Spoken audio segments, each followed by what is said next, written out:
2023년 5월 22일 월요일 지금은 족바가 시대 시작합니다. 네, 반갑습니다. 안녕하세요. 네. 경제가 정말 어려운 것 같아요. 네. 많은 업체들이 그 문을 닫았어요. 제가 얼마 전에 그 구로동에 그 왜 그 디지털 단지 네. 많은 기업체들 특히 뭐 이제 IT 계열 기업들이 많이 몰려 있는 그쪽 다 아실 거예요. 그 저기 네네. 그 옛날에 저 대마시안 네. 알아요. 내서 우리가 네. 방송할 때 그 동네 내가 가봤는데 네. 네. 와 진짜 엄청나게 문을 닫았더라고. 그래요? 예. 자영업자분들이 다 닫으신 걸까요? 거기 자영업자는 아니지. 그 뭐 음. 디지털 단지에 뭐 이제 들어와서 네네. 일하는 사람들 수도 확 줄었고 네. 뭐 업체들도 많이 줄었다면은 뭐 자영업 정도가 아니지 거기는. 네. 뭐 그걸 알 수 있는 게 지금 경제가 상당히 어렵다는 걸 알 수 있는 게 지금 세수 결손이 매우 심각하다. 세금 수입이 크게 줄었다. 네. 경제가 어렵다는 얘기거든요. 네. 예, 그것도 그렇고 뭐 그 이 커머셜 업체, 네. 커머스 업체 거기들도 지금 많이 경영난에 시달리고 있고 투자도 이제 네. 포기하는 경우가 진짜요? 수두룩하고 이커머스는 진짜 잘 나가고 있지 않았어요? 그 옛날 얘기지. 예. 그 집값이 한창 오를 때 얘기고. 네. 하여튼 총체적으로 지금 경제가 어려워지고 있는 상황입니다. 예. 그걸 저희도 아주 실감을 해요. 네. 예. 뭐 금리는 계속해서 좀 오르고 있고 미국에서도 아직 뭐 금리를 내릴 생각이 전혀 없는 것 같고. 근데 우리나라- 그 경제지 보세요. 뭐 곧 금리 내린다고 아주 주수를 네. 읊더라고 완전히. 왜냐면 주문을 외워 주문을.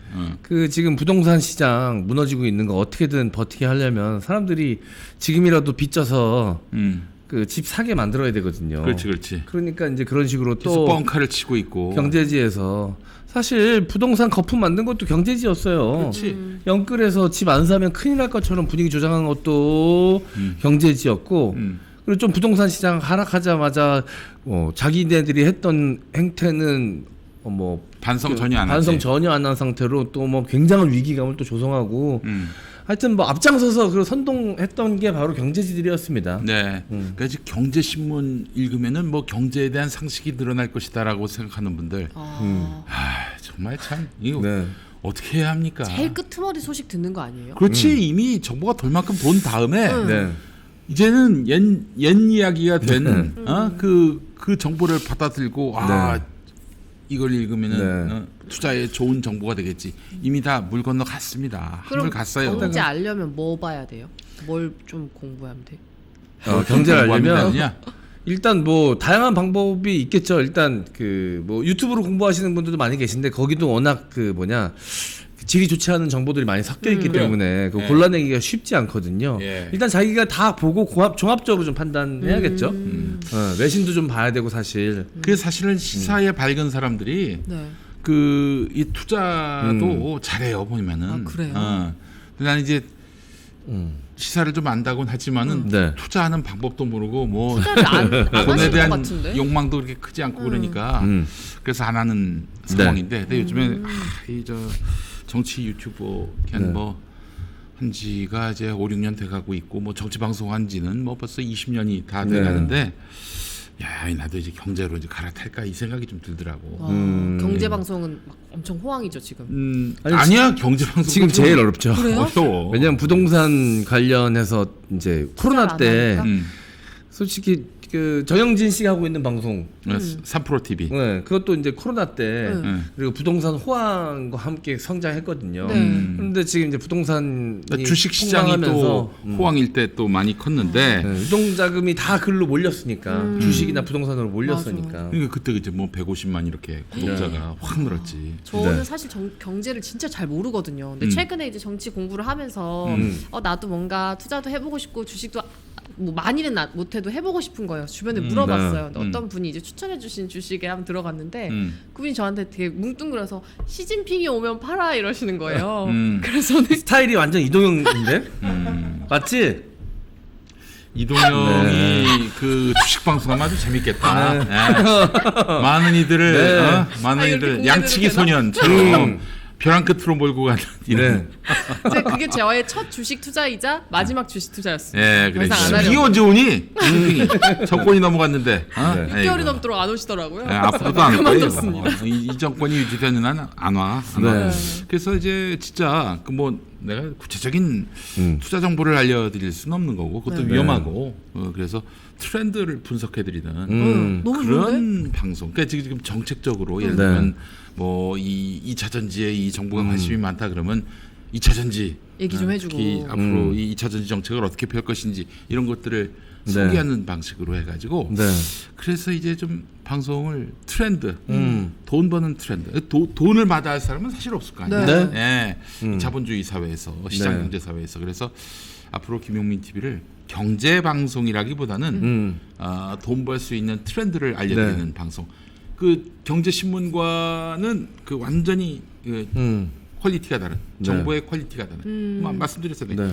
경제 신문이라고 하지만은 경제 구문이지 구문. 맞아요. 옛 구자 써서 네. 구문인데 그 한번 네. 괜찮을 것 같아요.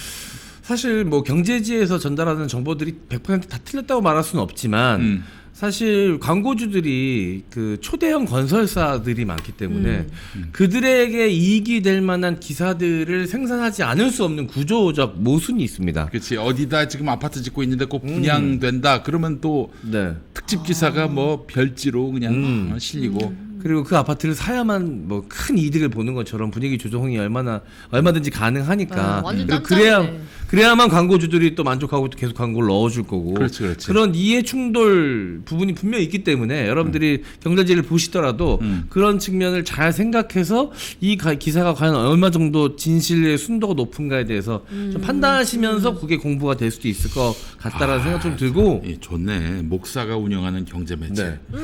그리고 저는 또 하나의 의미가 있다고 생각되는 게 사실 민주 진보 진영은 개인의 욕망과는 좀 거리가 먼. 네.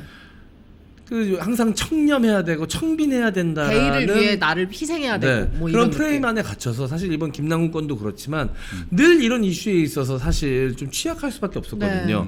근데 이 민주진보 진영의 대표 스피커인 한 분인 김용민 PD님께서 경제 방송을 하고 사람들이 어떻게 해야 수익을 돈 벌 수 있는지 알려주고. 재테크를 가능한지 알려주는 건 또 의미가 있다고 근데 생각합니다. 그뿐 아니라 이제 돈만 많이 버는 게 아니라 돈을 어떻게 쓸 것인가 또 네. 우리 사회의 공익과 또 공동체성 유지를 위해 어디에 써야 될 것인가 이것까지도 알려드리는 그런 방송을 한번 해봅시다 우리.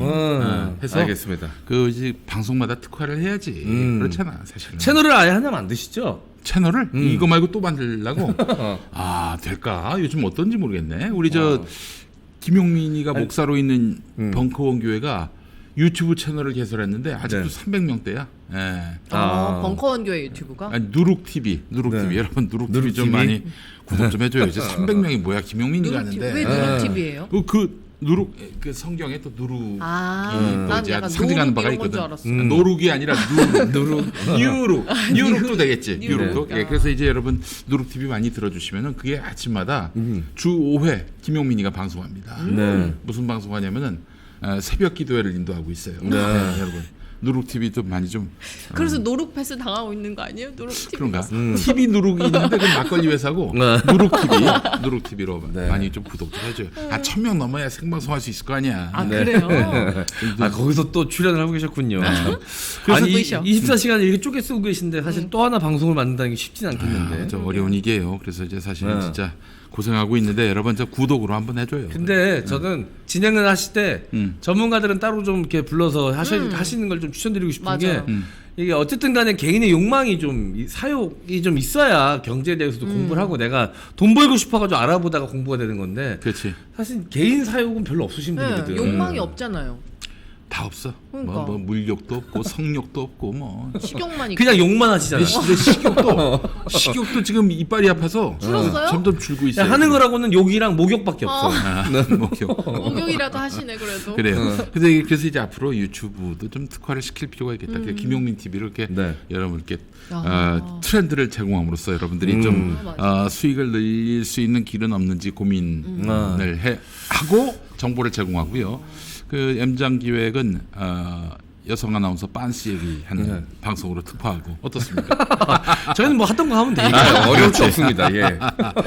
저희는 이제 돈 버는데 도움이 되는 트렌드를 소개하고 여러분들께 네. 전하는 좋을 것 같아요. 네. 저번에 나오셨던 분 있잖아요. 박연미 기자님인가? 박연미 기자. 그런 분들 나오시면 너무 좋겠다. 그렇지. 저 진짜 네. 구독해서 볼 것 같아요. 네. 예.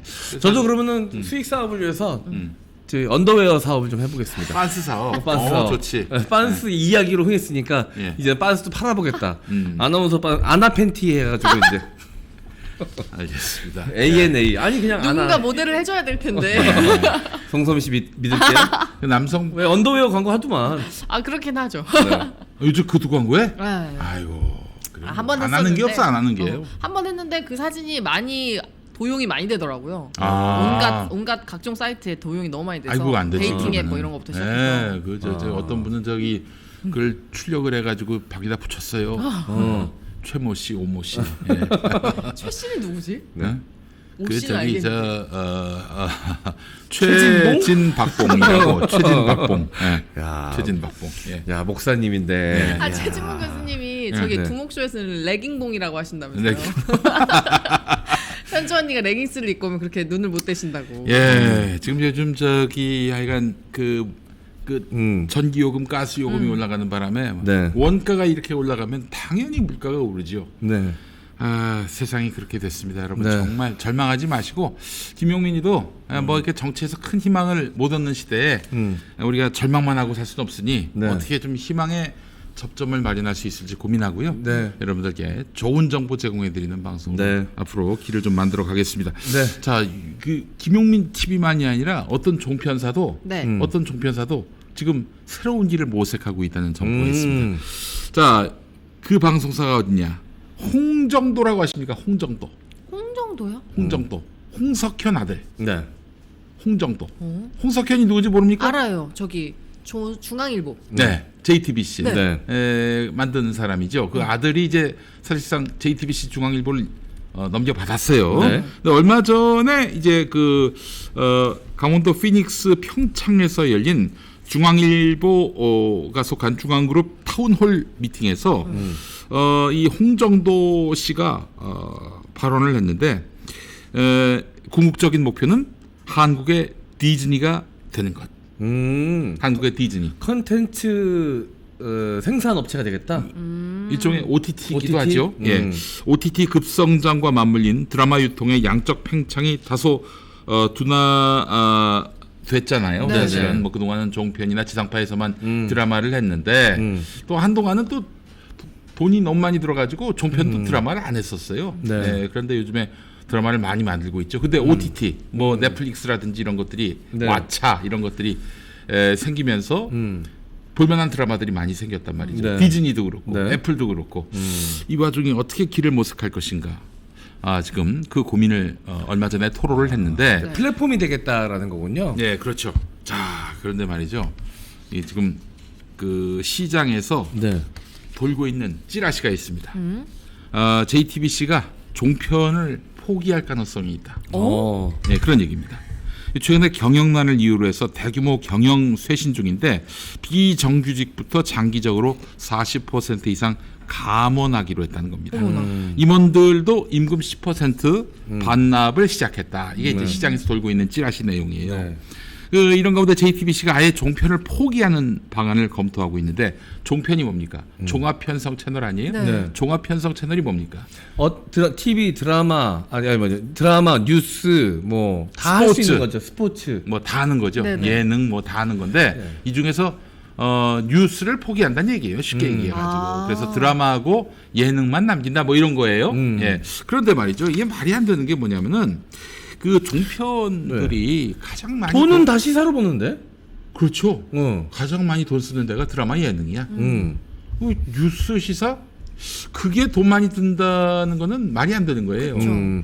그 종편이 처음 생겼을 때 제작비 확보가 좀 어려우니까 이 했던 게 떼토크. 떼토크. 그렇지. 네, 그 진행자 한 명, 자사 아나운서나 한 명 갖다 놓고선 한두 명 갖다 놓고선 이제 출연료가 그렇게 비싸지 않은 중견 방송인들 사건 반장 같은 거. 그 이제 잔뜩 앉혀놓고. 그걸 이제 변희재 표현으로는 정치 브로커들 어. 또 정치 건달들 네네. 이런 사람들을 모아놓고 네. 떼토크만 해도 얼마나 입담이 좋아 네. 구수하고 또 뭐 온갖 처음 듣는 그런 이야기들 들려주는 마치나 씨도 막 얘기하잖아요. 1시간 2시간 이렇게 해서 시간 금방 보내잖아. 음. 근데 시청률이 그 엄청난 돈 들여서 만드는 드라마보다도 많이 나온단 말이야. 그리고 이제 북한 관련 프로그램.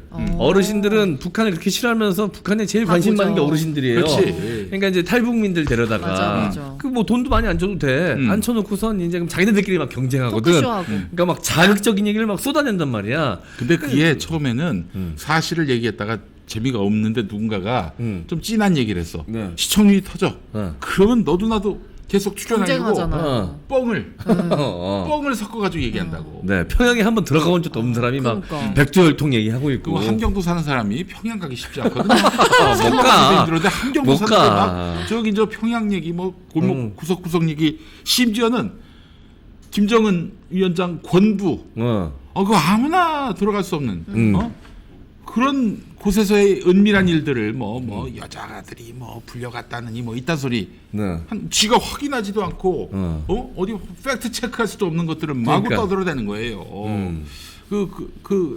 그런 사람들이 또 국회 2명 들어갔잖아요. 지성우하고 저기 네, 태영호, 태영호. 이현주 의원이 전에 그런 말을 하더라고.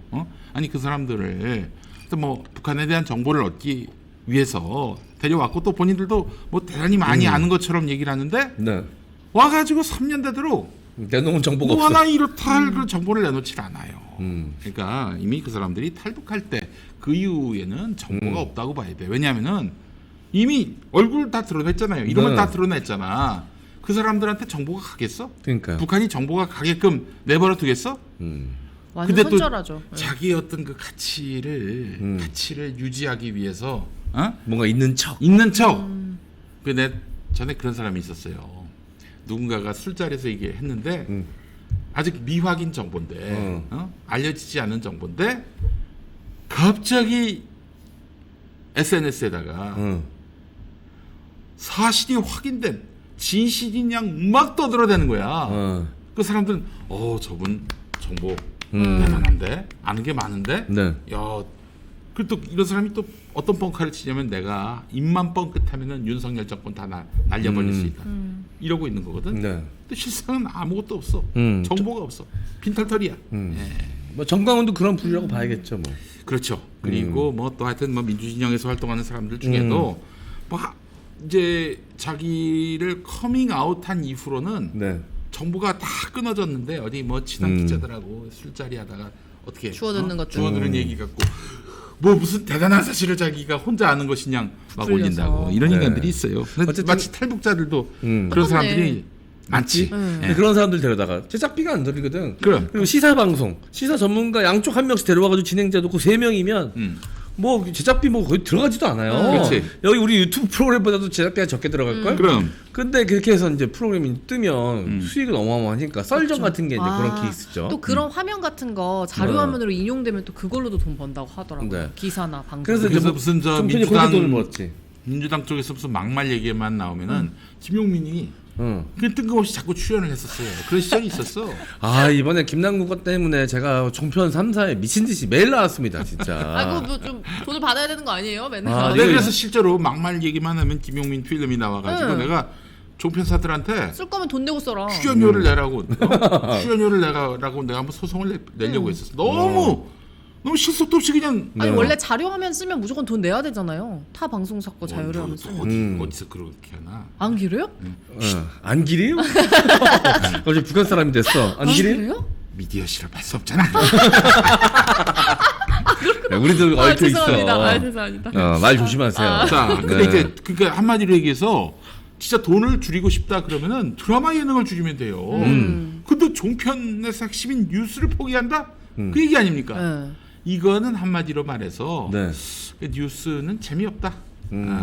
드라마 예능으로 네. 먹고 살아야겠다. 이 컨텐츠를 일단 만들어서 두고두고 이제 팔면은 그렇잖아요. 무한도전 보세요. 아. 10년 동안 촬영한 거 그냥 날마다 뚜껑으로 나오잖아. 계속 돌리니까. 종편이 아니라 케이블 채널에 네네. 채널 돌리기만 하면은 무한도전 나오잖아요. 이 뉴스는 휘발성이 강하기 때문에 그날 이슈가 지나가고 나면 다시 찾아보지 않는단 그럼. 말이에요. 네네. 그러니까 이게 지속 가능한 수익이 안 나와 뉴스는. 맞네. 지나간 뉴스를 다시 보진 않거든. 또 게다가 이제 이 뉴스를 만드는 부서가 이제 보도국 아니겠습니까? 네. 기자들이 또 머리가 비상하고 정치에 밝으니까 이 관리하기가 피곤해. 말을 잘 안 듣는다고 생각할 수 아니 있구나. 뭐 갑자기 집단으로 뭐 항의하고 파업하고 그러면 다 보도국 중심이거든. 네. 아니면 그것도 있지 않을까요? 지금 정권 눈치를 너무 봐야 되니까 보도 그냥 때려치고 싶다 이런 마음 아니었을까? 그래서 그 기자들을 다 이제 신문으로 보내고 중앙일보에 보내고 JTBC는 뉴스 없는 드라마 예능만 한다. 네. 뭐 그런 이제 설인 것 같아요 보니까. 편하게 살겠다는 거 아닌가요? 그런데 중앙일보에 보낸다? 그러면 중앙일보 가서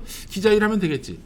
중앙일보를 계속 살려둘까? 생각해 보세요. 이 신문 누가 읽습니까? 네. 신문 읽는 사람 봤어요? 돈 내고 신문 사 보는 사람도 거의 없어요. 신문 읽으면 사람들이 신기하게 쳐다봐요. 네. 그렇죠. 그래서 신문에 종이에 찍혀 나오는 기사 말고 온라인에 유통되는 그런 기사로 네. 뭐 중앙일보 뉴스를 접하는 사람들이 있는데 지금 포털 말이죠. 네. 포털에서 지난번보다 지난번 조사 기간에 비해서 이번에 보니까 포털 뉴스 이 PV라고 하죠. 프리뷰 조회수 네. 보니까 45%가 줄었대. 45%가 국내 뉴스 소비량이 확 줄어버린 거야. 네. 절반 이상. 앞으로 뉴스 산업 자체가 위기를 만날 거예요. 그 이유는 뭐 몇 가지가 있겠지만 무엇보다도 신뢰할 수가 없는 거고 좋은 뉴스도 없고. 그래서 또 기본적으로 이 뉴스를 생산하는 사람들이 신뢰가 없기 때문에 뭐 얘네들 뭐 이런 뉴스를 볼 필요가 있겠어? 이런 정서도 확산되고 있고 그렇기 때문에 앞으로는 뉴스 산업 자체가 붕괴될 가능성이 있고 그래서 네. 드라마 예능으로 이제 가게 될 가능성이 높아진다는 거죠. 네. 자, 이런 구조 속에서 실제로 뉴스를 우리 유튜브 채널에서 본다는 사람들이 급증하고 있습니다. 네. 거의 대부분 조금만 뉴스라는 거는 사실 정치 시사에 관심 있는 사람들은 뭐 그냥 조금 관심 있어서 보는 사람들 잘 없거든요. 네. 대부분이 고관여층이고 이제 항상 매일매일 보시는 분들이 보이지 않습니까? 우리도 그렇지. 항상 정해진 우리 찐팬분들이 들어오셔서 보시잖아요. 네네. 그러니까 뭐 이게 웬만큼 그냥 궁금한 정도 수준이 아니라 깊은 정보를 원하기 때문에 이 종이 신문이나 인터넷 포털 신문 기사보다는 유튜브를 봐야 더 깊은 정보를 얻을 수 있다고 다들 알고 계시고 네. 자신들이 이게 또 성향이나 취향에 맞는 뉴스를 골라보려면 유튜브가 편하니까. 맞아. 실제로 뉴스를 못 믿기도 하거니와 네. 또 뉴스를 보더라도 사실 보고 싶은 뉴스만 보고 싶은 게 또 우리 심리 아니겠습니까? 그렇죠. 그러니까 그 유튜브 같은 데는 이제 사실은 그 진영별로 이제 갈려가지고 민주 시민들은 이제 네. 진보 유튜브 주로 많이 보고 또 저쪽은 또 그 보수 유튜버들한테 굉장히 관심을 두고 그러죠. 예. 근데 이게 뉴스가 이제 더 이상 신뢰를 얻기 힘든 시대의 자연스러운 현상이기도 하면서 또 네. 보고 싶은 뉴스만 보고 듣고 싶은 뉴스만 들음으로써 꼭 알아야 할 뉴스를 놓칠 수도 있는 또 더 나아가서 확증 편향에 빠지는 믿고 싶은 것만 믿는 이런 상황으로 흐를 가능성도 있기 때문에 참 여러 가지로 참 언론의 위기다 이렇게 말씀을 드릴 수 있습니다. JTBC가 만약에 진짜 뉴스가 사라진다? 야, 석희영은 어떡하나? 석희영이야 이미 이미 은퇴를 다, 눈앞에 두고 계신 분이고 지금 이 기자들도 지금 굉장히 위기에 지금 봉착해 있다라고 보시면 될 것 같습니다. 네. 자, 사실 언론인들이 이렇게 사실은 이제 보고 싶은 것만 보고 듣고 싶은 것만 듣는 이런 시대에 네. 그래도 진실을 사수하고 우리가 뭐 좀 장사가 안 되더라도 조회수가 떨어지더라도 진실만을 보도하겠다 이러면은 아직 살아남을 어떤 여지가 있는데 이 조선일보 같은 언론, 대한민국에서 가장 큰 언론이라고 하는 조선일보 같은 언론의 행태를 보면은 이거 정말 이거 병든 정도가 아니라 미쳤구나라는 생각이 네. 듭니다. 이거 그 얘기를 안 할 수가 없는데 이 돌아가신 양회동 열사 네. 이분이 이제 분신을 하셨잖아요. 노동절에. 예, 분신을 하셨는데 그때 불을 붙일 때 민주노총 간부가 보고도 안 막았다. 이런 기사가 조선일보에 실렸습니다. 최훈민 있었죠. 최훈민. 네. 자, 이런 기사였습니다. A씨는 뭐냐면은 그 근처에 있었던 네. 민노총 간부라고 조선일보가 지칭한 그 A 씨. A 씨는 이때 불을 끄거나 도움을 구하는 대신 주머니에서 휴대전화를 꺼냈고 몸을 양 씨, 그러니까 돌아가신 양회동 열사 반대 방향으로 돌렸다. 그러곤 걸어가면서 휴대전화를 조작했다. 다른 사람들이 놀라 다급히 자리를 뜨거나 불을 끄려 이제 뛰어다니는 상황이었는데 YTN 기자 한 명이 소화기를 들고 와서 양 씨에게 뿌렸고 곧 검찰청 직원도 와서 진화 작업에 합류했다. 그러나 그러는 동안에도 A 씨는 불타고 있는 양 씨를 한번 쳐다봤을 뿐 도우려는 별다른 움직임을 보이지 않았다. 이렇게 이제 보도를 했어요. 이게 정말 그 한 사람의 안타까운 죽음을 또 조선일보가 노동자들을 향한 혐오를 부추기기 위한 또 도구로 사용한 전형적인 기사거든요. 그러니까 이제 그 이 민노총 간부는 이 사람이 자살하도록 방조했다. 지금 그렇게 주장하고 있는 거예요, 네. 조선일보가. 아니 뉘앙스를 보면 방조뿐만이 아니라 부추겼다라는 느낌까지도 담고 있어요. 자, 그렇죠. 자, 그러나 진실은 무엇일까? 경향신문 기사를 보겠습니다. 네. 건설노조가 파악한 당시 상황을 종합하면 노동절 당일에 양회동 열사가 법원에 구속영장 실질 심사를 앞두고 동료 B 씨에게 분신하겠다라는 내용의 문자 메시지를 보냈어요. 현장에 B 씨는 없어. 그러자 평소 양회동 열사와 막역한 사이였던 A 씨한테 양회동 열사를 막아달라라는 연락을 B 씨가 A 씨한테 했고 A 씨는 양회동 열사가 있었던 강릉지청, 춘천지검 강릉지청, 강릉에 있습니다. 강릉지청에 도착을 했어요. 김준태 건설노조 교육선전국장은 목격자가 양회동 열사와 조우를 했을 당시 양회동 열사는 한 손에 라이터를 쥐고 다른 한 손에는 휘발성 물질을 들고 있었다. 양 열사는 다가오지 말라고 경고했고 목격자는 섣불리 접근할 수가 없었다. 불의의 사고가 날 것에 대비해서 대화로 설득할 수밖에 없었던 상황이었다. 경찰도 이분이 분신을 방조하지 않았다라고 확인해 줬습니다. 자, 이거 보면서 지금 상황 양회동 열사의 죽음을 어떻게든 정권에게 불리하지 않게끔 만들기 위해서 조선일보가 이제 말하자면은 맥락을 거세하고 저 사람이 자살을 방조했다. 네. 이런 식으로 보도했단 말이죠. 근데 이게 한두 번 해본 솜씨가 아니야. 조선일보가 91년에 어떤 사설 논평을 냈느냐 한번 보시죠. 자, 제가 한번 읽어보겠습니다. 자살과 시신을 이용해서 목적을 달성하려는 죽음의 세력이 있다면 생명의 존엄성을 유린하는 점에서 결코 용납할 수 없다. 또 바로 그 같은 인간 가치 파괴의 행태는 국민의 동정과 지지를 받기도 어렵다. 그리고 그것이 결과적으로 정말로 필요한 우리 사회의 건전한 민주화 운동이나 노동운동마저 모두 왜곡시키고 퇴색시키지 않을 수 있다. 그 박홍 총장이라고 당시 서강대 총장이 있었습니다. 이 사람과 함께 걱정하지 않을 수 없다 이렇게 이야기를 했어요. 네네네. 자, 이게 무슨 사건이냐면은 그 강기훈 씨라는 분이 계셨어요. 네. 강기훈 씨라는 분이 있었는데 이분은 날벼락을 맞았어요. 그때 91년 초에 노태우 정권의 이런 포갑적인 공안 정치에 항거해서 대학생들 또 이렇게 시민운동가들이 분신을 했습니다. 이 상황을. 그러니까 노태우 정권은 코너에 몰렸지. 네. 이 와중에 이제 검찰이 기획을 했습니다. 네. 어떻게 기획을 했느냐? 이제 김기설 씨라는 분, 전민련 사회부장이라는 분이 있었는데 그분이 이제 전민련 사회부장인 김기설 씨라는 분이 있었는데 김기설 씨도 분신을 했지. 돌아가셨어. 네. 유서를 남겼는데 유서가 이 김기설 씨 거가 아니다. 강기훈 씨가 쓴 거다. 그러니까 대필했다. 죽음을 이용하는 세력이다. 이렇게 강기훈 씨를 완전히 덮어씌운 거야. 네. 이 양반 그래서 구속됐고 감옥살이를 했습니다. 그러다가 24년 뒤에 이 사건에 대한 재심 결과 유서 대필하지 않았다. 무죄가 무죄가 났군요. 무죄가 났어, 무죄가. 이분이 그냥 그 억울하게 감옥살이를 한 거죠. 예? 근데 사법부는 사과하지 않았습니다. 검찰 당연히 사과하지 않았어요.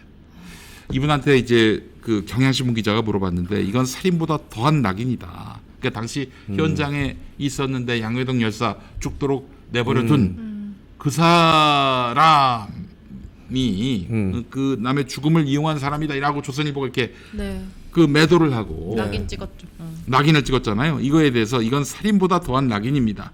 반인륜적이고 도덕적으로 처참한 얘기입니다. 한번 낙인이 찍히면 그게 한 사람에게 주는 심리적인 영향이 얼마인지 아십니까? 그 무게감은 상상을 초월합니다. 라고 얘기했습니다. 조선일보에 대해서는 또 저러는구나 싶어서 심장이 철렁 내려앉았다. 그러니까 30년 전에 조선일보가 저런 식으로 한 사람을 그 어떤 목적을 달성하기 위해서 남의 자살과 또 이런 분신을 이용했다라고 네. 하면서 그 강기훈 씨를 보험제재로 몰았잖아요. 예? 죽음을 이용하는 세력으로 몰았잖아요. 네. 그때 했던 수법이 똑같이 이번에 다시 활용되고 있습니다. 최은민이가 좀 젊은 걸로 알고 있는데, 네. 야 어떻게 아니 뭐 이런 식으로 가짜 선동 뉴스 자기 손으로 퍼뜨린 게 한두 개가 아니야. 지금 조선일보 NS팀에 있는데 이 NS팀이 딱 그 정권 입맛에 맞는 자극적인 뉴스 뽑아내는 데거든요. 엄밀히 집중적으로. 말하면 그 지금은 어떻게 됐는지 모르겠습니다만 옛날에 NS팀은요 언론사로 등록도 안 됐기 때문에 최은민 씨는 기자가 아니에요. 그 조선일보의 최은민 기자라고 나오긴 했는데 네. 그 기자협회 가맹도 안 돼 있고 NS 그 회사 자체가 언론사가 아닌데. 뭐 여러 가지가 있는데 기억나는 것 중에 하나가 본인의 SNS에 올렸나? 그 물백신 괴담 퍼뜨린 것도 최은민이었거든. 원래 화이자 백신은 이 식염수에 섞어가지고 7명이 나눠서 맞아요. 백신 한 통 가지고. 네. 근데 그걸 제대로 확인도 안 하고 물에 섞어가지고 물백신 탔다고? 7명 나눠 맞춘다고. 이런 정부 믿을 수 있겠냐고 지가 SNS에 글 올렸거든. 기자라는 새끼가. 진짜. 그러면 사실 조선일보가 정상적인 언론이면 야 네가 무슨 기자냐 하면서 내쫓거나 네. 혹은 진짜 뭐 징계라도 일단 하고, 그렇지 징계라도 해야 되는데 그런 거 없었다는 것 같아요. 이거 봤어요. 이렇게 해서 그 포털이나 이런 데서 히트 치고 또 그래서 자기들이 목적하는 바대로 민주당이 네. 타격을 입으면 그걸로 너 잘했어. 그래. 뭐 오보야. 뭐 내는 게 일상이지. 뭐 그럴 수 있어. 잘했어. 이렇게 칭찬을 받았다면 그건 언론사가 아니죠. 네. 네. 사기 집단이지 사기 집단. 조선일보가 그렇게 돼가고 있다라고 저는 판단을 합니다. 네. 지금 그래서 언론 노조, 건설 노조가 지금 발끈하고 나섰는데요. 이게 최은민이 그냥 두면 안 됩니다. 네. 혼쭐을 내줘야 돼요. 예, 반드시 진실을 세우고 이런 네. 91년에 했던 그 제2의 유서대필 사건, 제3의 드레피스 사건 반드시 네. 이에 대한 응징과 책임 추궁이 필요합니다. 그리고 뭐 굉장히 비슷한 게 또 하나 이제 검찰이 또 함께 연루되어 있을 가능성이 높지 않습니까? 이 최우민이 기사를 쓰면서 썼던 자료화면 독자 제공이라고 되어 있었는데 어떤 독자가 그렇게 그 각도에서 영상을 촬영할 수 있는지 모르겠지만 딱 가서 확인해 보면 그 검찰 CCTV 위치하고 똑같거든요. 그러니까 누가 제공을 했을 것이냐, 그 독자가 과연 누구냐, 검찰 아니냐, 라는 의심할 강한 수밖에 없죠. 의혹이 지금 제기되고 있는 독자는 상황이기 때문에. 네. 독자지. 그죠? 독자야. 아니 그죠. 검찰도 보긴 독자지. 보니까. 기사를 읽으면 다 독자입니다. 한동훈이도 독자고 저기 윤석열이도 독자고. 독자죠. 네, 그래요. 그렇습니다. 네. 뭐 이따가 또 우리 미디어 실험에서 다루겠지만 네. 사실 조선일보의 모든 이런 개소리는 조선일보가 과거 했던 말로 다 되받아칠 수 있거든요. 이 후쿠시마 오염수 방류 같은 경우도 과거에 멀지도 않아요. 21년도에도 사설로 쓴 이 기사가 있어요. 후쿠시마 오염수 방류 결정 인접국 불안 배려하지 않았다. 이 조선일보 사설이었습니다. 자기들 그렇게 썼던 적이 있어요? 응. 너무 웃기네. 이때는 왜 그랬냐? 문재인 진짜? 정권이었으니까. 21년 4월. 네. 자, 뭐 이런 식입니다, 다. 근데 지금 기억도 안 보세요. 나겠죠. 뭐 어떻게든 그 오염수 방류에 대해서 문제 없는 것처럼 포장하려고 지금 앞장서고 있는 게 조선일보 아니겠습니까? 이렇게 사설이 뭡니까? 그 회사의 입장이에요. 사설로까지 냈었어, 이렇게. 그렇지. 그 바로 91년 5월 10일자 사설인데 다들 기억하실 겁니다. 그때 죽음의 구판을 걷어치워라. 박봉 씨가 이렇게 얘기했거든. 네. 이 죽음을 부추기는 어둠의 세력이 있다. 네. 아니 누가 자기 생명을 그렇게 불태우면서 사르면서 정치적 목적을 달성하려고 합니까? 아이고 진짜 이런 놈들이 아직도 지금 네. 우리나라에서 그 광화문 내거리에서 또아리를 들고 앉아가지고 국민들 보고 똑바로 살라고 얘기하고 있어요. 얼마나 국민들이 우스우면은. 네. 하긴 윤석열 같은 새끼를 저 대통령 시키니까 우습게 볼 만도 하지. 예? 조선일보는 보도 안 그만두나? 네? 중앙일보가 아니라. 글쎄 말이에요. 아 걔네들은 그만둘 수가 없지. 중앙일보 그게 돈이 하나니까? 있지만은 네. 조선일보는 그 목적이 뭡니까? 정치가 목적 아니야 그들은. 네. 자기들의 기득권 유지가 중요하지. 조선이나 동아는 그 중앙 그 점에서 달라. 중앙의 논조를 보면은 북한하고 친하게 지내자 이거예요. 네. 오. 조선 동아와 달리. 네. 왜 그러냐? 중앙은 기본적으로 그게 머니 기반이니까. 네. 머니 기반이니까. 그리고 어쨌든 TV조선은 뭐 할아버지 할머니들의 강력한 지지를 받는 방송이기 때문에 그렇지. 사실 트로트 관련된 아. 프로그램으로 좀 맞아요. 돈 벌어가지고 겨우 기사회생했잖아요. 그 전까지만 해도 TV조선은 뭐 자기네들이 하고 싶어도 운영되면 안 되는 회사였지 사실은. 그잖아요. 될 이게 뻔했었구나. 예. 원래는 그 경고 누적으로 없어져야 될 방송인데 지금 뭐 어떤 뭐가 작동된 어떤 힘이 작동되는지 는 모르겠지만 지금 뭐 그냥 불법적으로 사실 살아난 방송이기 때문에 그리고 다른데 JTBC나 채널A 같은 경우는 드라마 좀 히트친 것도 많이 있어요. 그렇죠. JTBC 드라마 좀 네. 괜찮죠. TV조선 드라마 히트친 거 기억나는 거 있어요? 없는 것 같은데? 네. 뭐 있지? 없어요. 무슨 이혼 뭐 이런 관련된 내용이 있었던 것 같긴 한데. 아니 뭐 없습니다. 좀 자극적인 드라마는 몇 개 있었던 것 같아요. 네. 할아버지 할머니들이 주로 보기 때문에 그쵸, 완전 막장. 드라마는 좀 트렌디해야 되는데 트렌디한 드라마를 만들 수가 없어요. 주 시청층이 할아버지 할머니인데 그러니까 트로트 프로그램 같은 거밖에 못 만드는 거야. 그렇지. 예. 어쨌든 이 조선일보를 보면서 우리 민주 진영에서는 그런 조선일보 같은 매체는 없어야 네. 된다. 갈수록 시민들이 또 이제 유튜브 수용자들이 또 하여튼 이 뉴스를 소비하는 소비자들이 네. 자기가 보고 싶은 듣고 싶은 이야기만 이제 듣는 네. 시대에 이르게 되면은 보다 많은 수익과 보다 많은 지지를 얻기 위해서 막 그 조미료를 치거나 네. 뭐 뻥카를 치거나 음. 사기를 치거나 이런 일들이 발생할 수가 있는데 그런 거 주의해야 합니다. 그렇기 네. 때문에 유튜브 하는 분들 또 대한 언론을 하는 분들은 각자의 어떤 직업 윤리를 갖고 언론 윤리를 갖고 내가 뭐 다른 건 몰라도 뭐 내 입장이나 의견을 얘기할 수는 있어도 사실을 부풀리거나 네. 왜곡하거나 이렇게 오도하는 일은 없어야 한다라는 기본적인 어떤 자기 윤리는 좀 가질 필요가 있겠다. 네. 그런 생각이 들어요. 네, 그러기가 참 어려운 세상인 것 같습니다. 네. 근데 그래야 하고요. 네, 그래야 그래야 해야 그 유튜브도 계속해서 롱런할 수가 있는 거예요. 세상에 몇 년 전만 해도 포털이 이렇게 무너질 줄 누가 알았겠습니까? 네. 또 그 십수년 전 가면은 신문 방송이 어떻게 무너질 거라고 생각을 했겠어요. 무너지고 있습니다. 왜냐? 네. 신뢰를 잃었기 때문에. 유튜브도 지금 그 위기에 봉착할 가능성이 매우 농후하고요. 뭐 필터링 해주는 사람이 없어 기본적으로. 그렇죠. 참 그게 염려되는 부분입니다. 네. 예. 네, 광고 갈까요? 네, 첫 번째 광고부터 만나보겠습니다. 먼저 준비해주신 빵준서 먼저 만나볼까요? 네. 자, 갓 빚은 견과류 가득한 수제 찹쌀떡, 빵준서 찹쌀떡 오랜만에 또 소개를 해드립니다. 지금 또 이사님이 가져다 주시고 계신데요. 네. 대한민국 아유. 정부공인 제11대 제과 명장 박준서 명장이 28년의 연구 끝에 완성한 레시피입니다. 간혹 뭐 제과 명장이 뭘 의미하는지 잘 모르시는 분들이 있는데요. 대한민국에서 공식 인정되는 제과 제빵 전문가의 총 3단계가 있는데 그 첫 번째가 기능사입니다. 그리고 그 한참 위가 기능장입니다. 그리고 그 다음 최고 권위가 바로 명장인데요. 기능사에서 기능장 되는 것도 어렵지만 기능장에서 명장이 되는 건 비교할 수 없을 정도로 어렵거든요. 현재 대한민국 제과제빵 기능장은 1000여 명에 달하지만 명장은 단 15명에 불과합니다. 기능장 100명 중 1명이 될까 말까한 자리가 바로 명장의 자리인데 박준서 명장이 만든 빵준서 찹쌀떡 팥을 으깨지 않은 상태로 듬뿍 넣었고요. 설탕은 적게 넣어서 달지 않은 팥소, 호두, 마카다미아, 맛밤까지 들어있습니다. 이 고소함이 정말 고급스럽거든요. 낱개 포장이라 냉동실에 보관하시기도 너무 좋고요. 선물하기도 너무 좋고요. 최근 갤러리 압구정점과 광교점에 입점을 했는데 지금 굉장히 인기가 많습니다. 저렴한 가격으로 김용민닷컴에서 만나보시기 바랍니다. 지금 야. 백화점에서는 막 이거 다 기다려서 구매하시고 그러시더라고요. 그럼. 김용민 닷컴에서는 기다림 없이 바로 구매가 가능합니다. 네. 세 박스에 33,500원, 정가 5만 원이 넘는데 거기서 지금 36% 할인이 들어간 가격이에요.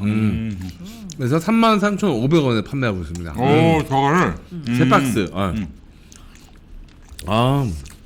이 안에 팥만 이게 든 게 아니라 안에 팥소 안에 보면 이 밤이나 이런 견과류 같은 것도 엄청 굵직굵직하게 들어가 있어가지고 통밤이 들어있어 그냥. 네, 그래서 이게 설탕으로 단맛을 낸 게 아니라 이런 견과류나 팥, 통팥 여기서 단맛을 우려내가지고 여러분들 그런 설탕 걱정도 덜 하셔도 될 것 같아요.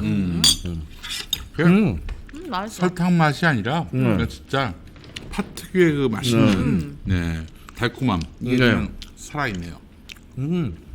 팥을 좀 비려하시는 분들 있잖아요. 네. 이건 전혀 비리지가 않아요. 팥이. 너무 아니 맛있어요. 팥을 어떻게 해야 이렇게 비릴 수가 있어요? 어? 그게 이제 싸구려나 좀 오래 놔둔 팥을 그래요. 그리고 이제 기존 팥빙수 같은 데 들어가는 팥은 그거는 이제 팥으로 색소랑 약간의 팥 나머지는 다 그냥 물엿이랑 설탕이거든요. 그렇죠. 근데 이거는 진짜 나온다. 야, 단팥이니까 여러분 믿고 드시면 됩니다. 피도 진짜. 얇아서 되게 쫀득쫀득하고 피가 굉장히 얇아요. 네. 안에 이렇게 가득 차 있어. 잘 나왔어. 정말. 빵 중에서 빵은 이거 외에도 다른 빵도 많잖아요. 저희가 카스테라. 광고 여러 번 했지만 맛없는 게 없어 다 맛있어요. 이제 여름이잖아요. 빙수 드실 거란 말이에요. 빙수 위에다가 이거 올려 드셔도 진짜 맛있고요. 맛 생각났어. 맛있겠죠. 그리고 집에다 이거 얼려 두시고 나갈 때 하나씩 챙겨 가시면 차갑게 해서 먹으면 또 맛있습니다, 여러분. 빵준서 찹쌀떡 김용민닷컴에서 만나보시기 바랍니다. 네. 네. 자, 두 번째 광고는 이제 목이 좀 메일 수 있으니까 배주스를 아, 준비했습니다. 배주스. 자, 킴스팜의 배주스 2종입니다. 시원하고 아삭하고 달콤한 신고배로 지난해 무려 1000세트 완판을 했던 킴스팜에서 100% 착즙 배주스가 출시가 됐습니다. 아유, 좋아요. 네. 진짜 맛있는 배 좋아하시는 분들 많은데 이게 사시사철 먹기가 힘든 게 또 배잖아요. 네. 수확철인 가을부터 저장 가능한 시기까지만 생과로 먹을 수 있어서 더워지기 시작하면 좀 먹기가 힘든데 킴스팜의 배주스는 무슨 소리야 이게? 화장실 소리 무슨 소리야 이게? 뭐가 들어가는 소리야? 목에 넘어가지. 아니 내 귀를 의심했어. 어머머머. 어떻게 저런 소리가 나지? 깜짝 놀랐네. 자, 좋은 아, 주스는 좋아요. 좋은 과일에서 나옵니다, 여러분. 그래요. 킴스팜이 직접 재배한 우수 농산물 배만을 사용해서 다른 어떤 배즙과 배주스와는 격이 다릅니다. kim스팜 배주스는 첨가당, 첨가향 등 어떤 첨가물이나 보존제도 일체 그러니까 넣지 이게 않았어요. 맛이 그냥 100%인데 그냥? 그 배죠. 그 배예요. 정제수도 안 들어있어요. 그냥 배 그 자체. 배 그 자체. 자, 킴스팜 배주스는 주스를 만든 시기에 따라서 주스 맛이 조금 다를 수는 있지만요. 시기와 품종에 따라 배 생과 맛도 다르듯이 일체 인공 가미를 하지 않았기 때문입니다. 자, 주문할 때마다 조금씩 달라질 수 있는 신기한 자연의 맛도 음미하실 수가 있고요. 킴스팜 배주스는 보통 주스 같은 거 낙과나 흠과로 만들잖아요. 네. 킴스팜 배주스는 그냥 먹어도 훌륭한 최고급 품질의 배로만 만듭니다. 네. 자, 아이들이 선택하는 깔끔하고 달콤한 킴스팜 배주스, 어른들이 선호하는 강황과 배를 블렌딩한 강황 배주스까지 자, 건강한 맛을 만나보실 수 있습니다. 선물용 30팩 한 박스에 25,000원, 가정용 60팩 한 박스 55,000원까지 다양한 가격대에 만나보실 수 있고요. 김용민닷컴에서 직접 확인하시기 바랍니다. 네, 딱 난 깜짝 놀랐어요. 나는 그래도 약간 뭔가 첨가물이 있는 건 줄 알았더니 그냥 배 간 그냥 배를 즙을 낸 느낌이네요. 딱 먹어보니까 알겠어. 나트륨도 안 들어가 0%, 지방도 0%, 콜레스테롤 0%.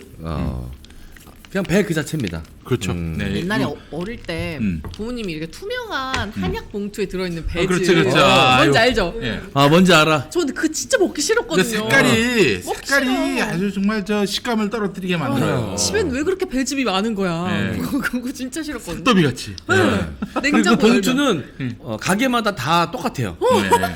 어디서 업체 한 군데도 다 납품하나. 그래서 비닐봉투에 뭐 딸기 모양 이런 게 있고. 이렇게 밑에 약간 과일 모양 그려져 있고. 그거 누가 만드신 거예요? 네. 어쨌든 네. 그거만 색감이- 먹다가 이거 먹으니까 색감이 너무 진짜 좋아. 너무 이뻐요. 네, 여러분 많이 사랑해 주시기 기분 좋게 바라겠습니다. 드실 수 있는 킴스팜 배주스 만나보시기 바랍니다. 네. 네.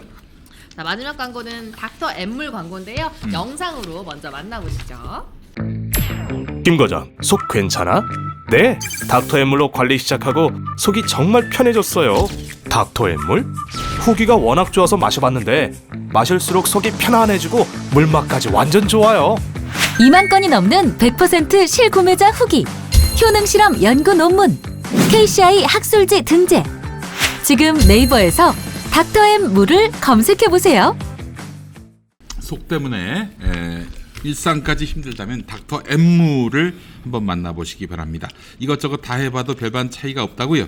속 때문에 오랫동안 힘들고 불편하신 분들에게 추천하는 닥터 엠물. 2만 건이 넘는 네이버 후기가 증명하는 닥터 엠물. 많은 분들이 속 때문에 닥터 엠물을 찾는 이유. 100% 내돈 내산. 네, 내돈 내고 내가 산 실구매자 후기를 통해서 확인해 보시기 바랍니다. 자연이 만든 자연 그대로의 경도 210 미네랄 밸런스가 만들어내는 실크 같은 목넘김. 물 마시기 힘든 분들도 술술 잘 넘어갑니다. 고급진 물맛, 실크 같은 목넘김만으로도 돈값 한다는 고객들 평가. 네. 후기가 남다를 수밖에 없는 이유가 이 관련 효능 실험 연구 논문이 KCI 학술지에 등재되어 있습니다. 무림에도 불구하고 후기가 워낙 좋은 닥터 엠물, 네이버에서 닥터 엠물 검색해서 네. 후기들 한번 꼭 확인해 보시기 바랍니다. 네, 100병씩 구입하는 것이 좋아요. 네. 이 경우 500ml 한 병당 네. 990원이 되겠습니다. 예. 네. 그래, 아니 영혼 없이 읽은 게 표가 났네. 막 화가 나네. 찐으로 짜증 되겠어. 찐으로. 진짜 짜증 났어요. 너무 웃겨. 자, 많은 사랑 바라겠습니다. 닥터 엠물입니다. 자, 네. 오늘 미디어 실어 우리 조선일보가 말이죠. 네. 이 후쿠시마 오염수 몇 년 전에 아주 엄청나게 반대했습니다. 네네네. 근데 지금은 좀 조용한 것 같아요. 10년 전인 지난 2011년 3월 일본 동북부 지방을 강타한 대규모 지진과 그로 인한 쓰나미로 후쿠시마 원전이 멈추는 사고가 있었습니다. 이때 원자로를 식히는 냉각 장치도 함께 작동을 멈추면서 바닷물로 원자로를 식혔고 이 과정에서 엄청난 양의 방사능 오염수가 발생했습니다. 그 처리 문제를 고심하던 일본 정부가 더 이상 모아 놓을 곳이 없다며 이 오염수를 바다로 흘려보내기로 최종 결정했습니다. 일본 정부는 인체 해가 없는 수준으로 처리를 하고 바닷물로 희석을 해서 방류하겠다는 입장입니다만 문제가 그리 간단치 않습니다. 방류에 대해선 일본인의 70%가 반대했지만 결정은 바뀌지 않았습니다. 한국과 영국 등 24개국 311개 환경단체는 강력 반발했습니다. 日本だけの問題ではなく巡り巡って全世界全部汚してしまうことになるのでもうこれは子どもたちに 그럼 이번에는 일본이 이 오염수를 방류하게 되면 해류를 타고 어떻게 움직이는지. 독일 연구진의 시뮬레이션 결과 오염수는 220일이 지나면 제주 앞바다에 도착합니다. 250일 뒤에는 동해까지 오염되고 900일 뒤엔 태평양 전체로 확산됩니다. 태평양 연안의 모든 나라가 오염수 영향을 받는 겁니다. 이 때문에 환경보호단체는 돌려줘야 할 소중한 바다를 핵 폐기물 처리장으로 만들려는 거라고 반발합니다. 우리는 물론이고 국제사회가 일제히 일본의 무책임한 행동에 비난을 쏟아내고 있는데 일본 언론들도 우리나라 등에서 삼중수소를 더 많이 버리고 있다고 보도했는데 같은 일본 정부 자료를 인용하면서 각기 다른 수치를 제시해 정부와 언론이 물타기를 시도하는 게 아니냐는 논란이 나왔습니다. 한 일본 고위 관리는 중국과 한국 따위에는 비판을 듣고 싶지 않다는 막말도 서슴지 않은 것으로 전해집니다. 어민들은 일본이 오염수를 방류하면 한국 수산업은 괴멸할 것이라며 강하게 반발했습니다. 일본 정부의 후쿠시마 오염수 방출 결정에 항의하기 위해서입니다. 수산물의 방사능 오염 가능성에 대해 국민의 우려만으로도 우리 수산업은 괴멸적인 피해를 수산물 시장 상인들은 소비자들의 발길이 끊길까 한숨만 내쉽니다. 내용물은 어떨지 모르는데 맑아 보이는 물을 홍보하기 바쁩니다. 현재 일본 정부가 탱크에 보관하고 있는 방사능 오염수는 125만 톤에 달하고 바다로 흘려보내면 7개월 뒤에는 제주 앞바다까지 도달합니다. 문제는 얼마나 안전할 것인가에 있죠. 일본 정부는 이 오염수를 처리수라고 부르며 안전하다는 점을 홍보하는 데 바쁘지만 전문가들의 생각은 전혀 다릅니다. 최근까지만 해도 이 오염수에서 다량의 방사능 물질들이 검출됐고 결국 바다로 흘려보내기로 결정한 것도 완전한 처리 방법을 찾지 못했기 때문이라는 게 전문가들의 평가입니다. 결국 가장 쉽고 저렴한 방법을 찾은 거라고 외신들은 평가했습니다.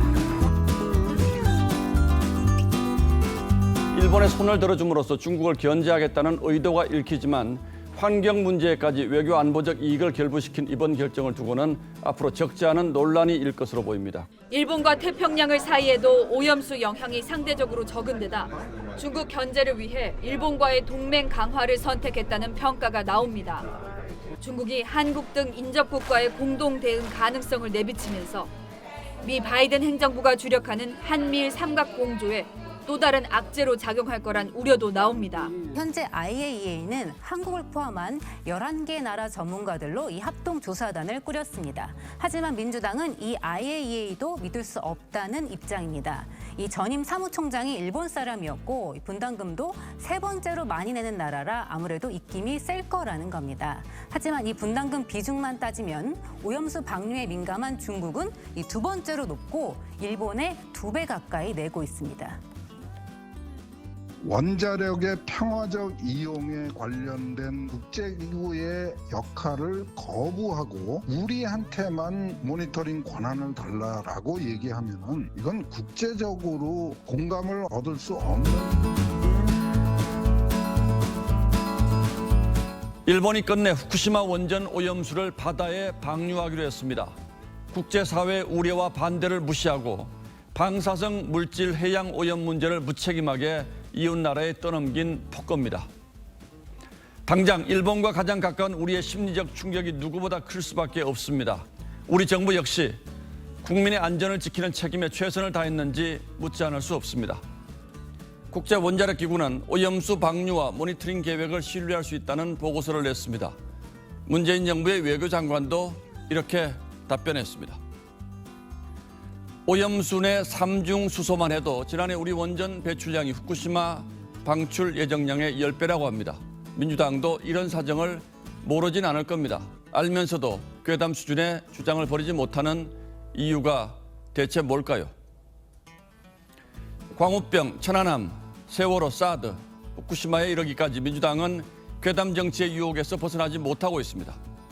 사드 때는 가발 쓰고 탬버린 흔들며 전자파에 내 몸이 튀겨진다는 괴담송을 불렀습니다. 그러면서도 부끄러운 줄 모르고 보는 사람만 낯을 불켜야 하는 장면들을 언제까지 마주쳐야 할까요?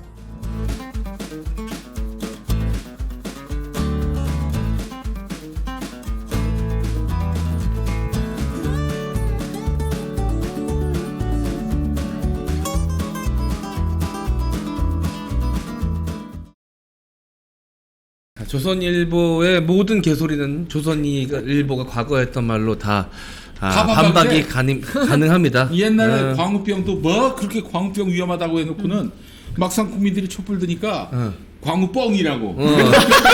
그건 조선일보예요. 광우뻥 뭐야? 진짜 논조라는 게 분명 있잖아. 일관된 논조라는 게 분명 있어야 되지 않습니까? 이게 그렇습니다. 정권 따라 바뀌고 그때 자신들의 이익에 따라 이렇게 바뀌는 게 어떻게 이 제대로 된 언론사라고 할 수 있겠습니까? 일제 때는 대일본 제국 만세, 또 저기 또 저쪽이 북한이 남침해가지고 서울 장악했을 때는 그 조선민주주의 인민공화국 군대 만세, 김일성 장군 만세 이랬고 또 저기 박정희 때 또 박정희 만세, 전두환 때 전두환 만세. 지금 윤석열 만세. 그렇지.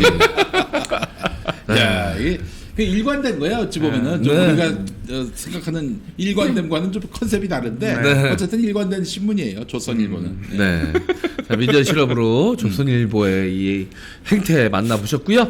자, 오늘은 이상민을 이겨라 순서가 준비가 되어 있습니다. 네. 항상 찾아와 주시는 두 분, 이상민 크리에이터, 자, 그리고 우리 이경 대변인 나와주셨습니다. 반갑습니다. 안녕하세요, 이경입니다. 제가 지난주에는 재판이 있었죠. 네. 어떻게 되셨어요, 재판? 아니, 진행 중이에요. 아, 무슨 재판인데? 뭐 고소 고발이 들어와서 진행되는 건데, 근데 워낙 대변인으로서 네, 근데 1차적으로 경찰이 제가 증거를 제출하는 것이 마치 없는 것처럼 다 허위 보고서를 올렸어요. 네. 그래서 다음 재판에는 그 경찰을 증인으로 2명을 증인으로 부르는 재판이 또 네. 이루어집니다. 그리고 제가 힘든 오늘 싸움을 하시는구나. 마스크를 썼는데 네. 새벽에 제가 오늘 한 3시 정도에 일어났거든요. 네. 다쳤어요. 넘어지셨어요? 아무튼 부끄러워서 네. 이게 꼬맸어요, 다쳐서. 아이고. 네. 진짜 근데 아프셨겠다. 이제 센터 정도 다치면 발라스라도 맞아서 이렇게 벗고 좀 할 텐데 오른쪽이에요. 그래서 부으셨겠다. 균형이 많이 부었어요. 그래서 오늘은 좀 답답하게 보이시더라도 양해 부탁드리겠습니다. 누군가 위해를 가한 거 아닙니까? 제가 혼자 용산에서 차량이 왔다든지 혼자 그런 거 아닙니까? 새벽에 혼자 제 방에서 음모론 만들지 마세요. 음모론 만들 거면 이거 쓰고 해. 네 얼굴로 하지 말고. 아니 그 용산에서 누가 왔다든지 청계천에서 뭐 사람이 튀어나왔다든지 그런 거 없습니까? 없어? 그래, 이러니까 웃을 수 있잖아. 청계천 아주 좋았어요. 나는 저기 혀를 종종 다쳐요. 왜요? 깨물어서? 깨물어서? 고기 먹다가 빨리 먹으려고 아 우설인 줄 알고. 왜 웃어? 아이고 웃기다고. 너무 현실적이야. 같이 웃자고. 우설인 줄 알고. 웃을 줄 알고. 네. 아니, 식감이 기가 막히거든요. 느껴지잖아요. 근데 생고기잖아요. 돼지고기 먹을 때도 그래. 돼지고기 먹을 때도. 돈소리인가? 야, 이런 공격은 이상민만 할 수 있습니다. 네네네. 아 저도 잘 알아요. 네, 100kg 이상만 할 수 있는. 이게 100kg 클럽이 있거든요. 네, 센츄리 클럽. 그리고 그 항정살을 살짝 덜 익히면 혀하고 비슷합니다. 네네네. 그러면 씹을 수가 있어요. 예. 네. 훌륭한 아리백이 간증입니다. 아니고 그럼 네. 케이지백인 거예요.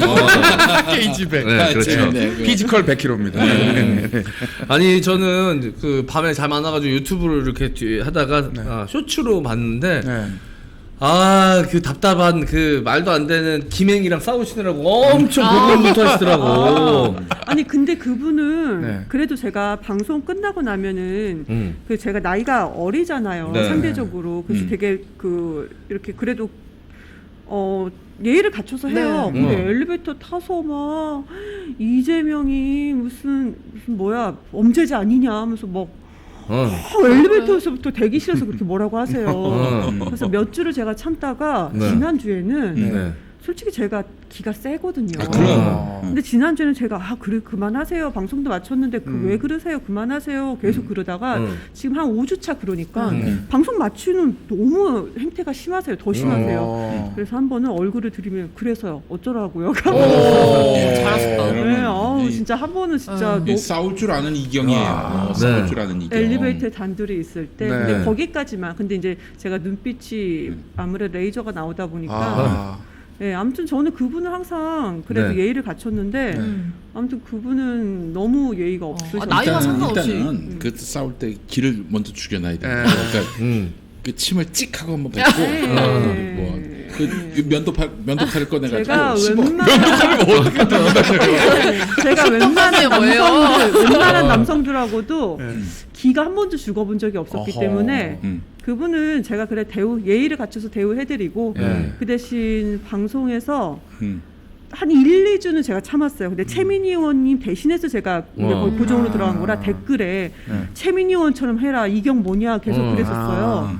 그러다가 나중에는 너무 대우해주니까 제가 말을 다 끊고 들어오시더라고요. 그래서 나중에는 그냥 한 번은 제가 그분의 말씀하실 때 3번째 주에는 제가 끊고 들어갔더니 그분이 라디오잖아요. 근데 여기를 막 치면서 제가 지금 얘기하고 있잖아요. 그렇게도 얘기하시는 거예요. 그래서 저분은 그냥 대우하는 게 맞겠다. 대화가 안 되는구나. 그 김행 나이가 얼마인지 아세요? 모르죠. 저는 한 나이는 60대 김은국하고 나이가 같다. 그래요? 59년생이고 같은 MJ 라인이네요. 정몽준. 그렇지. 저기 그 양반이 윤석열보다도 나이가 많아. 근데 우리 나이 얘기는 하지 맙시다. 왜요? 우리도 지금 나이 먹고 있는 중이잖아. 나이 얘기는 안 할래. 김행이 엄마 뻘 아니에요? 그래서 제가 예의를 갖추죠. 엄마 뻘인 것 같은데 보니까. 아니 근데 그렇게 좀 연배도 있으시고 뭐 그러면 나와서 좀 이렇게 아니 나오셨으면 이렇게 공부를 좀 하고 나오시던가 연륜을 좀 보여주셔야 될 텐데 공부 하나도 안 나고 나와가지고 그냥 막 그분은 항상 기승전 결이 아니고 이재명 범죄자. 무조건 그래. 문재인 정부터.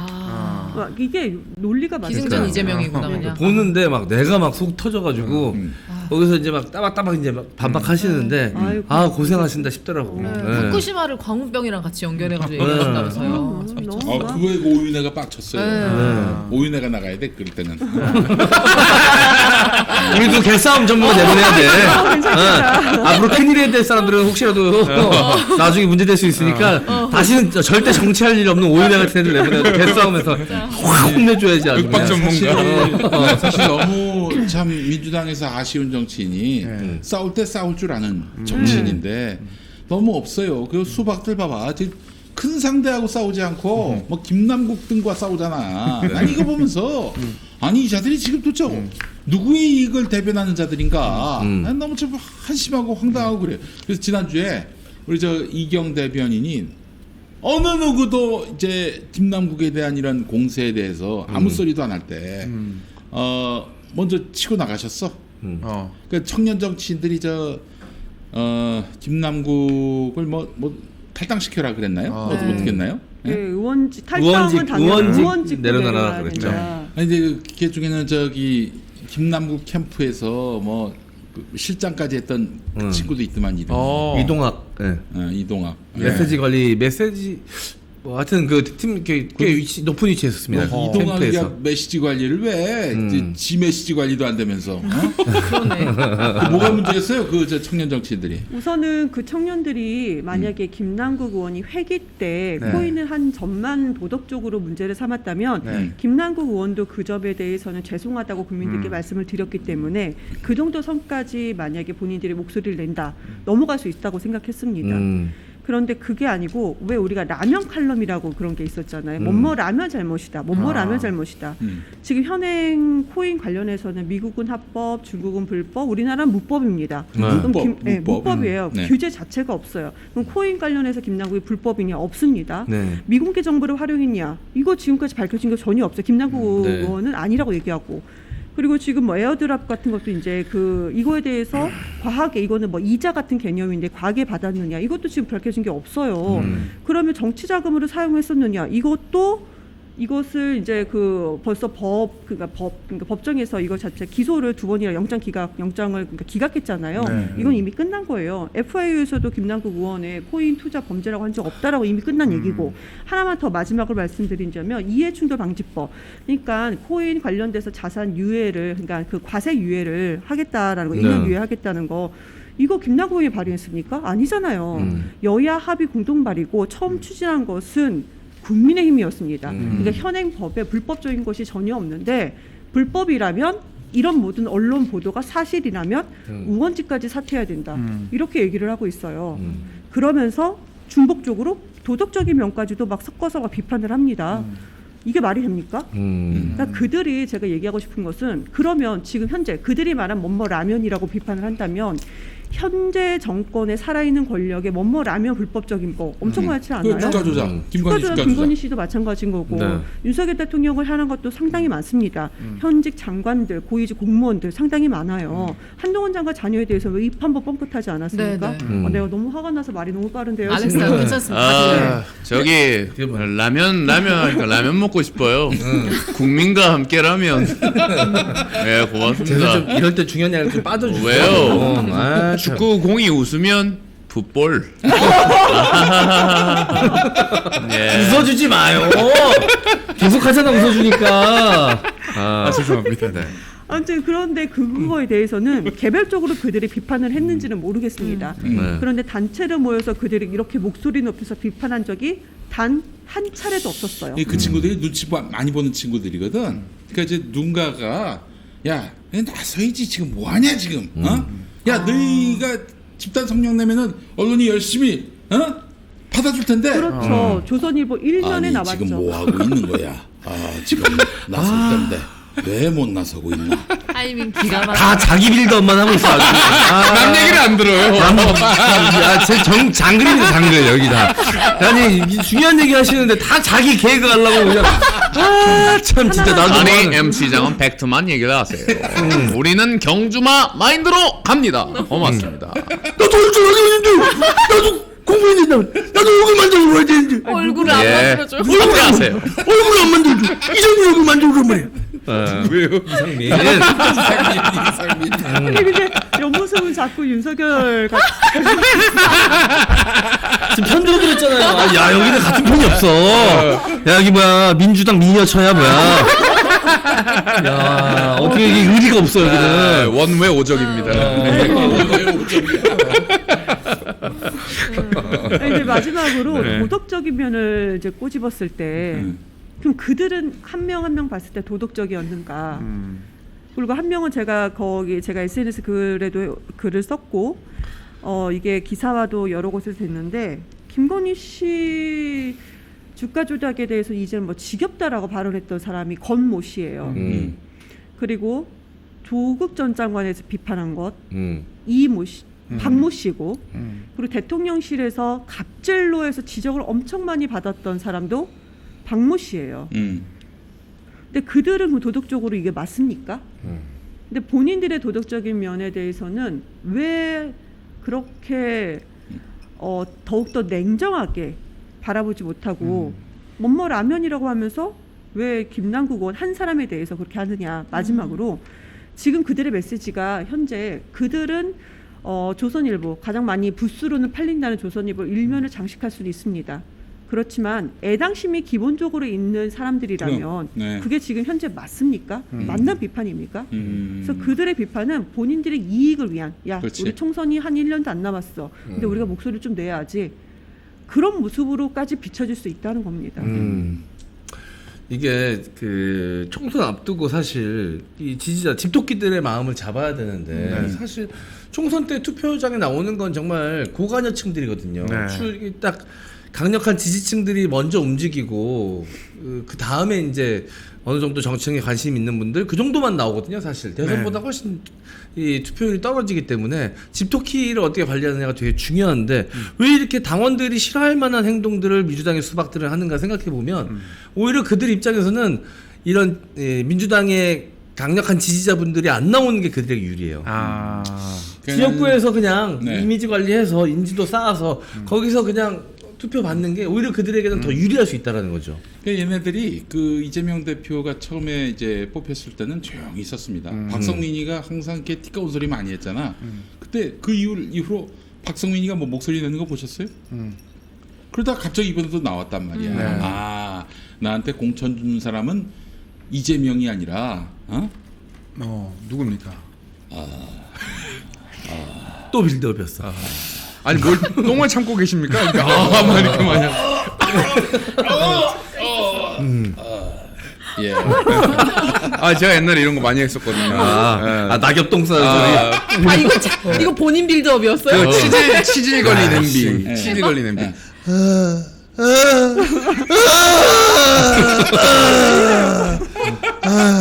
비가 나왔습니다. 이런 거.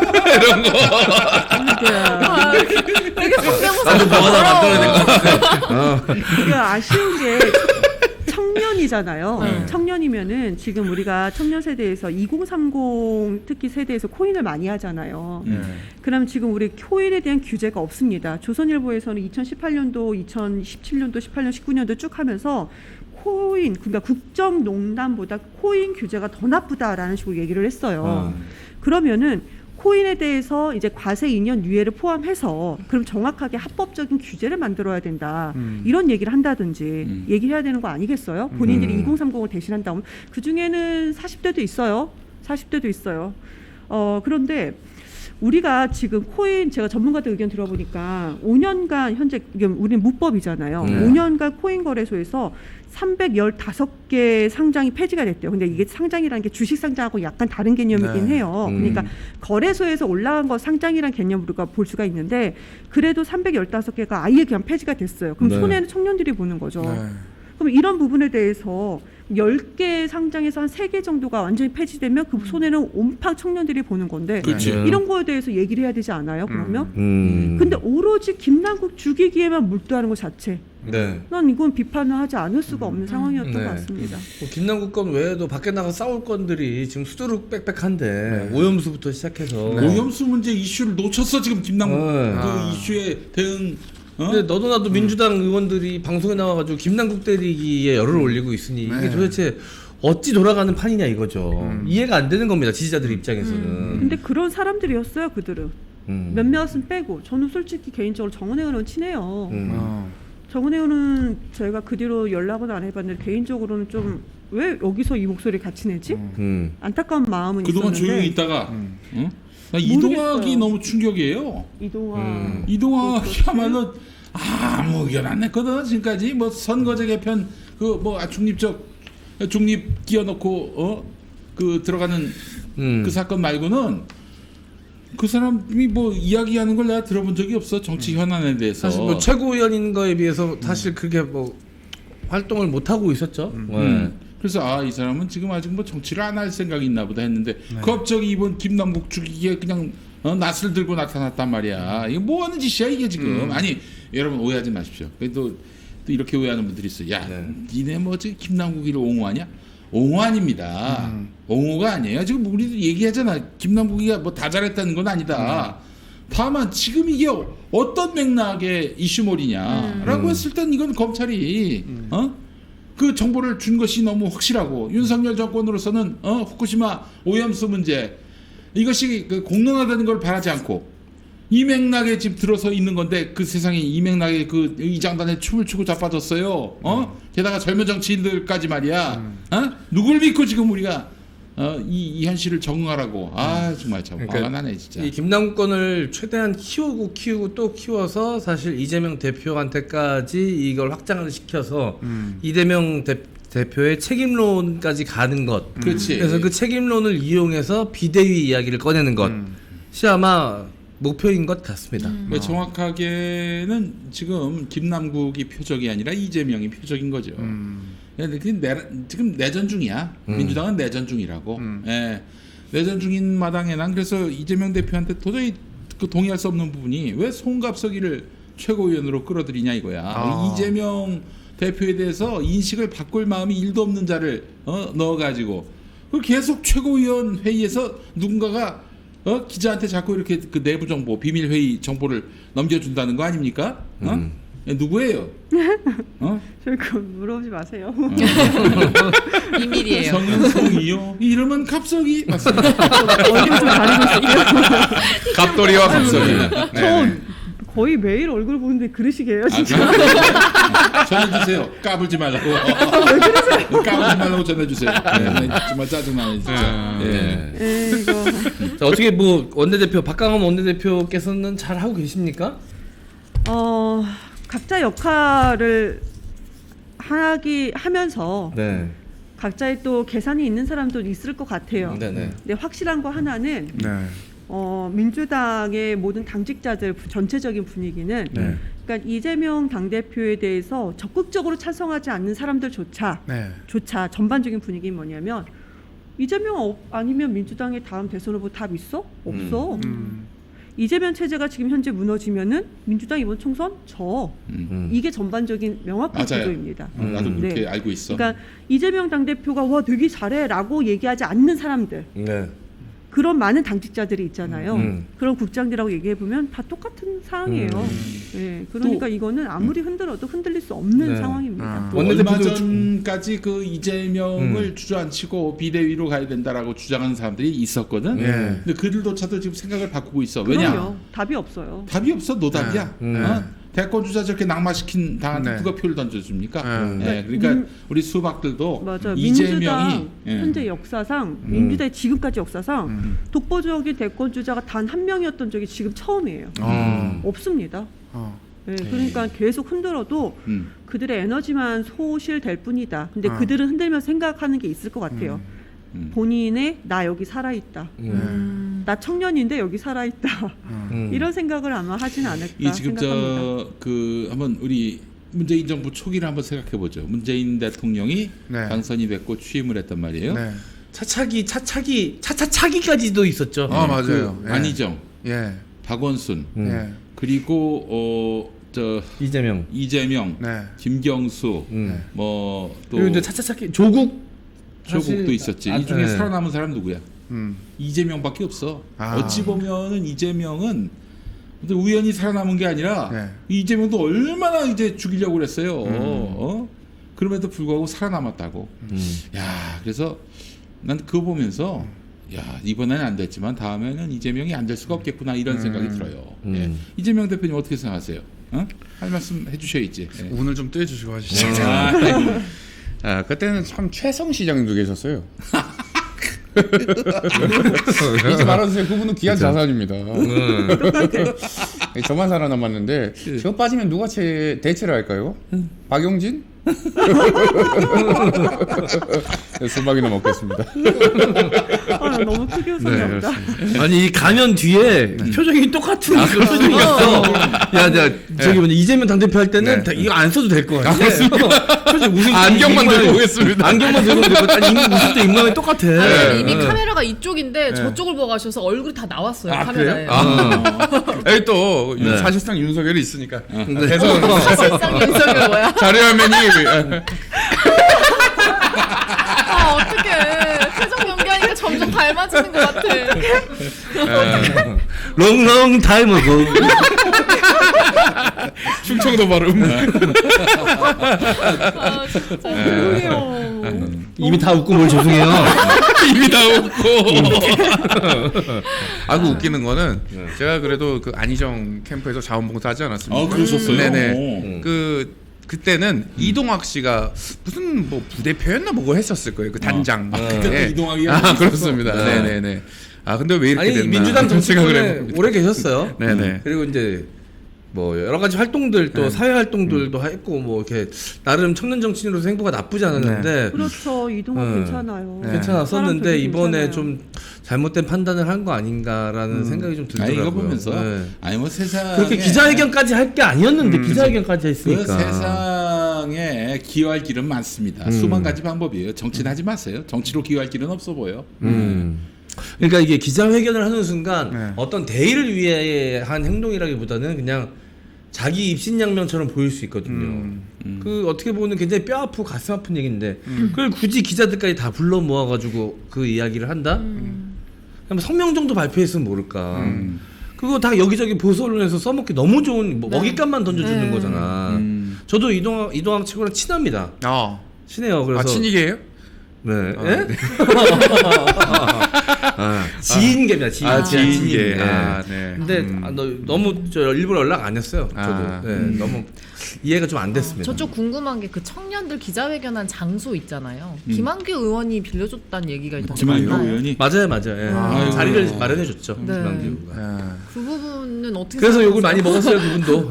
좀 궁금했어요. 그게 네. 원래 해야 되는 일이었는지. 김한규 의원은 이제 본인이 글을 SNS 썼었죠. 내용은 나는 몰랐다. 그냥 청년들의 기자회견하는 것이 제한되어 있으니 이런 것을 이렇게 기회를 줘야 된다. 근데 아니 그 무드에 얘네들이 나가서 무슨 얘기할지 몰랐다는 게 말이 확인도 안 했다는 거, 안 했다면 진짜 무책임한 거고. 근데 처음에 첫 번째로는 무슨 기자회견 할 거냐 물어보는 거는 당연한 절차예요. 그리고 그 이제 소통관에 기자회견장이 2층에 있는데 거기에 서기 위해서는 그러니까 저 같은 이제 대변인실에 있는 사람이 기자회견을 신청할 수 있고 아니면 의원이 신청할 수 있는데 만약에 여기서 신청한 의원이 일정이 있어서 안 오잖아요 그 자리에. 네. 그럼 기자회견 예약해서 기자회견 할 수가 없어요. 아 날라가요 바로? 네. 바로 안 돼요. 국회의원이 있어야 합니까? 그러니까 신청한 사람이 있어야 돼요. 그래서 어떤 일이 있었냐면 제가 이제 대변인실에 있을 때 좀 자주 있었던 일인데 네. 국회의원을 통해서 기자회견을 장소를 다 확보를 해서 예약을 해놨죠. 네. 근데 그 국회의원이 다른 일정이 있어서 그 시간대 거기를 못 와요. 네. 그러면 아주 급하게 이제 대변인실에 있는 사람으로 바꿔야 돼요. 그럼 당사자가 예약한 사람이 같이 가줘야 됩니다. 근데 그 내용을 당연히 알 수밖에 없어요. 무슨 기자회견인지도 모르고 처음에 서서 그리고 이렇게 기자회견 합니다라고 빠지고 옆에서 네. 그 끝에 서서 이렇게 같이 있거든요. 근데 내용을 모를 몰랐다? 수가 없다라는 게 일반적입니다. 그리고 솔직히 김한규 의원님이 김남국 의원 진상조사단에 들어있잖아요. 근데 이런 기자회견을 오케이를 했다는 게 조금 이해가 안 가더라고요. 이해는 안 가는데 그렇다고 해서 김한규 의원이 기자회견을 만약에 신청을 했어요. 김한규 의원이 본인하고 다른 생각이었지만 청년들이 모여서 이렇게 기자회견을 하겠다 했을 때 나랑 다른 생각이니까 너희들 기자회견을 나는 응할 수 없어 라고 말해서도 안 된다고 생각을 해요. 네, 이것은 지금 이 시점에서 그 기자회견을 하겠다는 청년들 그리고 혹시라도 누군가가 그들에게 이것을 지시 비슷한 걸 했다면 그 누군가가 잘못이라고 생각을 하지 기자회견을 할 수 있게끔 이것을 신청 예약해 준 사람 자체에 대해서 우리가 비난하는 것은 제가 김한규 의견을 뭐 좋아하고 그러진 않아요. 그 누군가. 그래도 이경 그것도 씨. 무리지 않나. 그럼 내가 시켰다는 얘기입니까? 네. 아니 우리 이충리님 저랑 한 번 더 리벤지 매치 합시다. 종로로 돌아오십시오. 그쪽 지역위원장은 최재형 아닌가? 곧 날아갈 태세입니다. 고맙습니다. 아니 아까 잠깐 이야기했지만 지금 후쿠시마 오염수 방출이 지금 2달여밖에 안 남았습니다. 그래서 지금 국민들이 굉장히 촉각을 곤두세우고 이 문제에 민감한데 도대체 민주당 의원들은 이거 갖고 나서서 싸우는 사람이 한 명도 안 보여요. 이경 대변인 나가서 심사하고 있고 그나마 보이는 거 우리 민주당은 아닌 용해인 의원.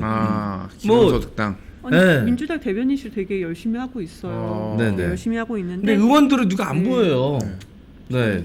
김남국 건에만 다 달라붙어 있어. 그러니까 이게 너무 이 현실이 너무 화가 나는 겁니다 지금. 사실 20일이라고 하죠. 지금 방송 시간 월요일인데 20일 기준으로 민주당이 집회를 한다 이 얘기를 토요일 날 오후 했잖아요. 3시에. 네. 네. 그때 뭔가 좀 다를 수 있을지. 해야죠. 목소리 내야 되죠. 우선은 후쿠시마 그러니까 사찰단이라고 하잖아요. 한 21명이 가는데 5박 6일로 가요. 그런데 문제는 어떤 전문가들이냐 명단을 공개해달라고 요청을 했어요. 정부에서도 명단 공개할게 못할 거 없지 라고 했다가 오늘 명단을 비공개하겠다. 왜 공개를 못합니까? 어떤 전문가들이지 명단을 공개해야지. 그런데 더 문제는 또 이게 그러니까 정확한 데이터를 우리가 받아야 되는 거고 시료 채취를 해야 되는 거잖아요. 그렇죠. 당연히 해야죠. 농도 채취를 해야 되는 거니까. 그런데 이 시찰단이 시료 채취를 요청하지 않겠다라고 결정이 났어요. 근데 어제 SBS에서 이상한 기사가 났었어요. 어떤 기사요? 이 시찰단이 우리 여기 현장에 시찰할 수 있는 그 날이 1일 하루밖에 안 돼요. 5박 6일 일정에서 하루밖에 안 되거든요. 근데 시찰단이 요청을 했어요. 우리는 여기서 좀 더 뭔가 그 현장에서도 있겠다 그랬는데 일본이 SBS 이거는 보도인데 일본이 이거 피폭 한도 제한 때문에 하루밖에 안 된다. 그러니까 니들이 오래 있으면은 저 방사능에 피폭된다 뭐 이런. 일본에서 하는 게 피폭 한도 제한이 하루밖에 안 돼서 안 된다. 이게 우리 그 현장에서 머무는 것조차도 일본에서는 일본의 규제 자체 내에서는 피폭 한도가 있어서 안 된다는 거예요. 근데 그 오염수를 우리는 오염수를 방출한다는 거죠. 근데 우리나라 언론은 저는 썩었다고 생각하는 게 물론 다 썩은 건 아닌데 대부분 썩었다고 생각하는 게 처음에는 방사능 오염수라고 보도가 됐어요. 그 다음에 방사능을 빼고 오염수라고 하더라고요. 그 다음에 정화수라는 얘기가 또 나와요. 그 다음에 알프스 처리수라고 했다가 아니 왜 우리 언론에서 나서서 이렇게 해줍니까? 근데 일본에서는 공식적으로는 알프스 처리수라고 말을 안 해요.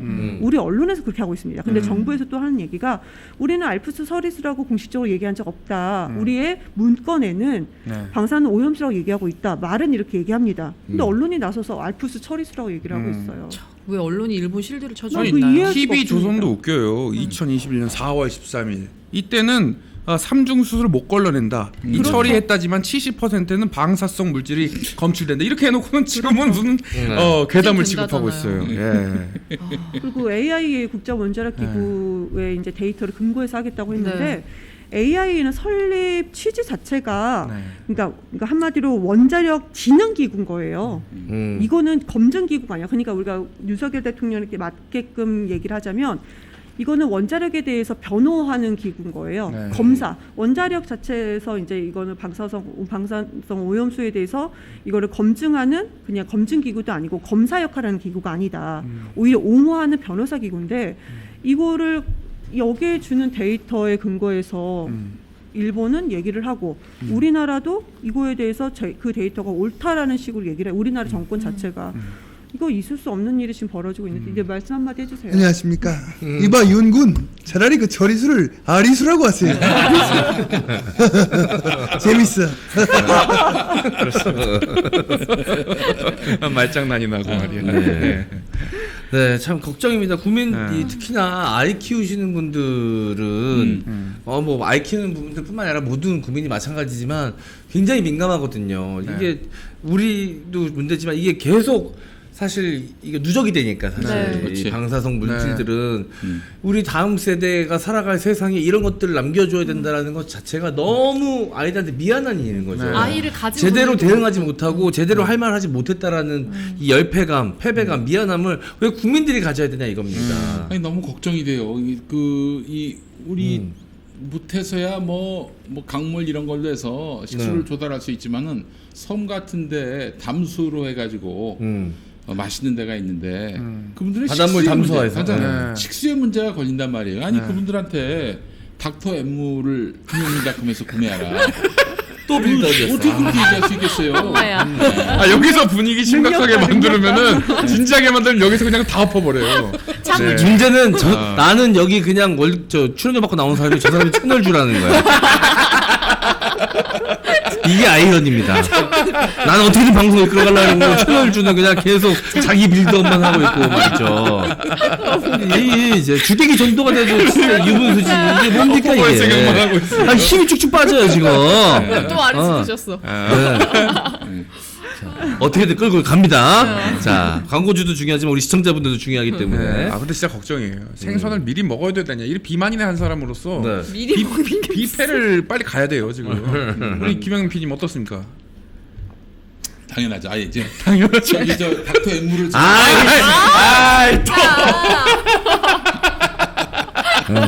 우리 이제 절대 안 받아줘. 후쿠시마에서 생산되는 그러니까 우리가 그 생선 같은 것들을 이제 그 농산물, 수산물 같은 거를 먹을 수밖에 없는 상태가 되는 거예요.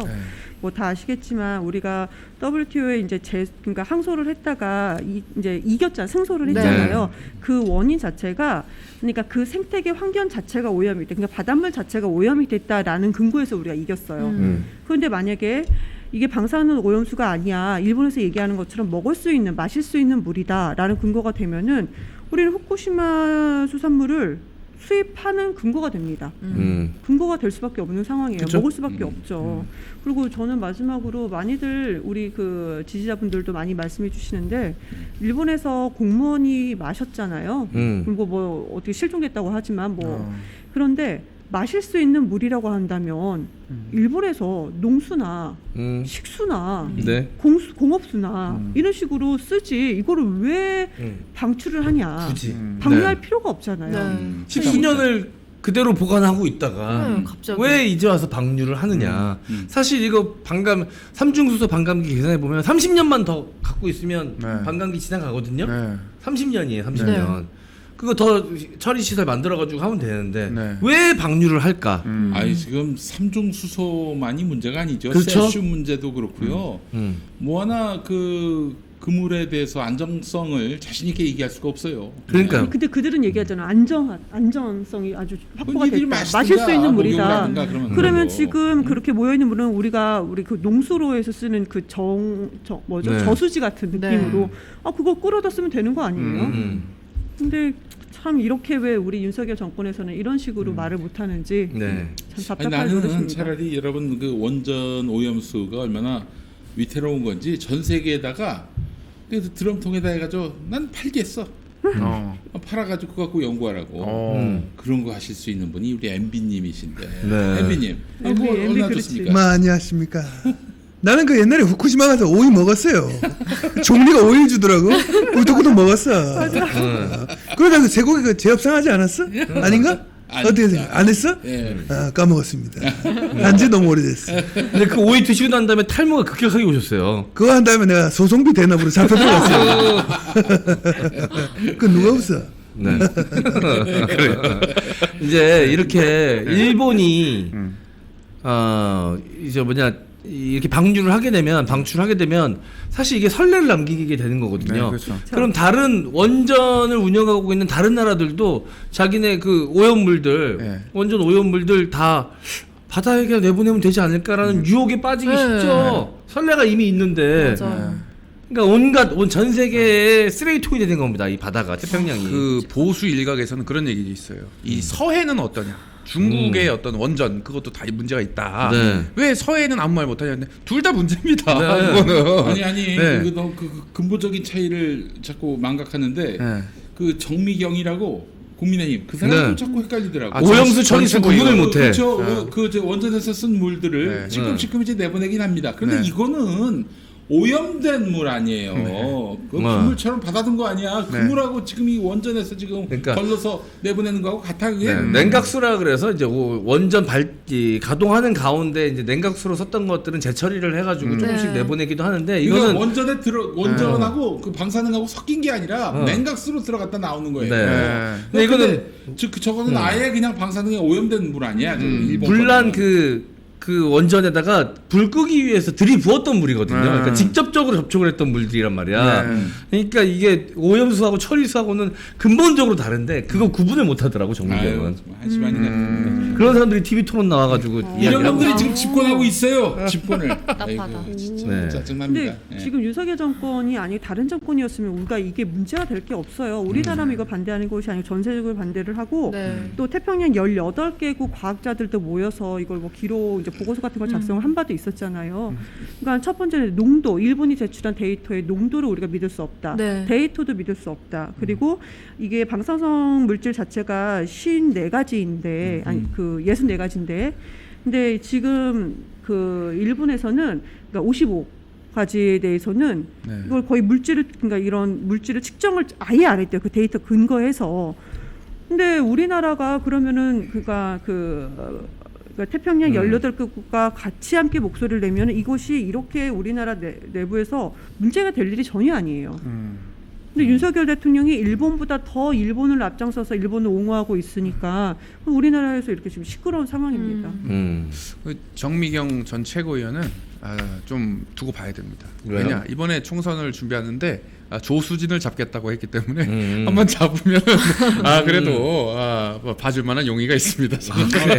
조수진이 어디서 잡아? 양천갑에. 거기 나갔네. 네네, 그 장성철 소장이 방송 중에 얘기하더라고요. 조수진을 잡으러 들어가겠다. 수원이에요, 수원. 그러니까요. 예. 검사 출신이다 보니까. 네네네.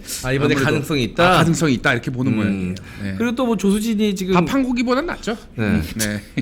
아니에요. 똑같다고 봅니다. 똑같습니까? 네. 네네네. 어떤 면에서는 더하다고도 보고 조수진 같은 경우는 그 지금 이제 사모님한테 지금 밑보였다는 소문이 있어가지고. V2.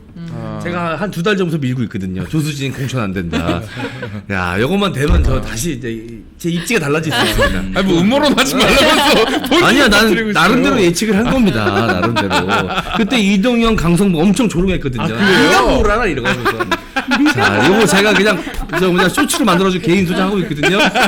개인 소장. 그날만 조수진 공천 탈락하는 날만 기다리고 있습니다. 그때 그거 다 퍼뜨릴 거야 내가. 도와주세요. 엠상기에게 정치 소치 올 거야 내가. 정치 예능 방송인데. 예능 방송. 네.